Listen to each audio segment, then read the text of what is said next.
ગઈકાલે સવારે એક બનાવ એવો બન્યો હતો કે નસવાડી મામલતદારશ્રી દ્વારા તણખલા ગામે શાકભાજીનો છૂટક ધંધો લારી ગલ્લો ચલાવીને ધંધો કરે છે એવા લોકોને એપીએમસી નસવાડીની એક ફક્ત અરજીના આધારે હુકમ બહાર પાડી અને તેઓ દબાણમાં આવે છે એમ કરીને તેઓને લારી ગલ્લાને તોડવા માટે પોતાના કાફલા સાથે તણખલા ગામે ગયા હતા.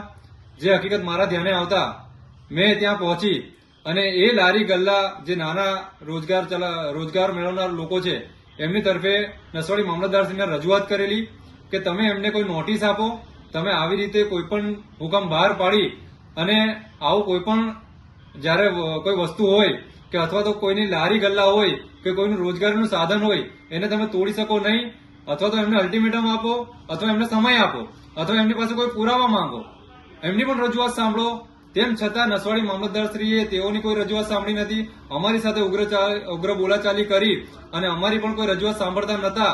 ત્યારે અમે સુપ્રીમ કોર્ટની ગાઈડલાઈન બતાવી હતી એમને કે સુપ્રીમ કોર્ટની ગાઈડલાઈન છે ભાઈ કે જ્યારે કોઈ પણ તમે દબાણ દૂર કરવા આવતા હોય તેના પહેલા જે ઓનર હોય અથવા તો જે કબજેદાર હોય એને તમારે અલ્ટિમેટમ આપવું પડે, એને પૂરતો સમય આપવો જોઈએ. તેના પછી અગર જો એ તમારી નોટિસનું પાલન ન કરે તો તમારે એની સામે કાર્યવાહી કરવી જોઈએ. તેવા સંજોગોમાં મામલતદારશ્રીએ અમારી રજૂઆત ધ્યાને લઈ અને તેમને યોગ્ય રજૂઆત લાગતા અમને 2 દિવસનો સમય આપેલો છે. તેમાં અમે બોડેલી સિનિયર સિવિલ સાહેબની કોર્ટમાં આ અંગે કાર્યવાહી પણ કરેલી છે. અમે અમારા જે ક્લાયન્ટ છે, અમારા જે અસીલ છે એ ઘરવેરો પણ ભરે છે, એમની આકારણી પણ ધરાવે છે અને એમનો 40 વર્ષનો કબજો પણ છે.